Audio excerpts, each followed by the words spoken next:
The very word secrecy is repugnant in a free and open society, and we are, as a people, inherently and historically opposed to secret societies, to secret oaths, and to secret proceedings.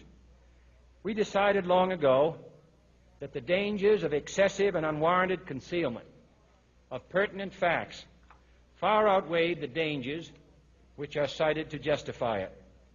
Even today, there is little value in opposing the threat of a closed society by imitating its arbitrary restrictions. Even today, there is little value in ensuring the survival of our nation if our traditions do not survive with it. And there is very grave danger that an announced need for increased security will be seized upon by those anxious to expand its meaning to the very limits of official censorship and concealment. That I do not intend to permit to the extent that it's in my control. And no official of my administration, whether his rank is high or low, civilian or military, should interpret my words here tonight as an excuse to censor the news, to stifle dissent, to cover up our mistakes, or to withhold from the press and the public the facts they deserve to know. For we are opposed around the world by a monolithic and ruthless conspiracy that relies primarily on covert means for expanding its sphere of influence, on infiltration instead of invasion, on subversion instead of elections, on intimidation instead of free choice, on guerrillas by night instead of armies by day. It is a system which has conscripted vast human and material resources into the building of a tightly knit, highly efficient machine that combines military, diplomatic, intelligence, economic, scientific, and political operations. Its preparations are concealed, not published. Its mistakes are buried, not headlined. Its dissenters are silenced, not praised. No expenditure is questioned, no rumor is printed, no secret is revealed.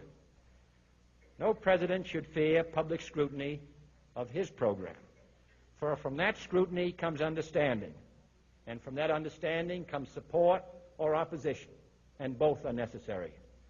I am not asking your newspapers to support an administration, but I am asking your help in the tremendous task of informing and alerting the American people. For I have complete confidence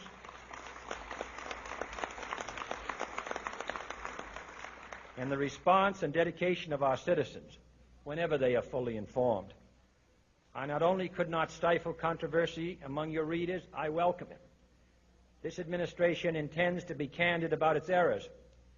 For as a wise man once said, an error doesn't become a mistake until you refuse to correct it.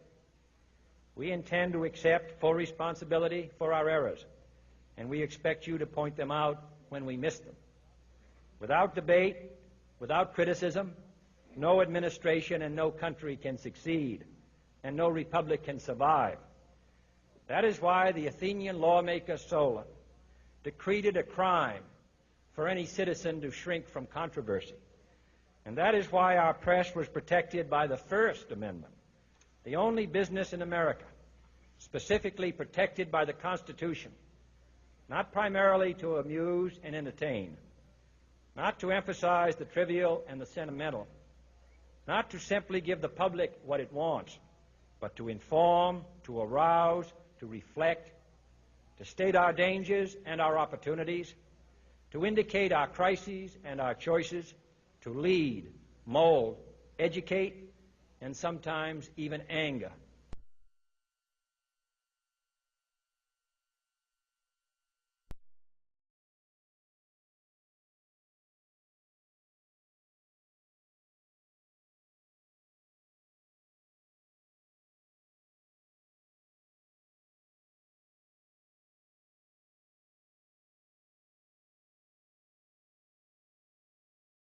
For I have complete confidence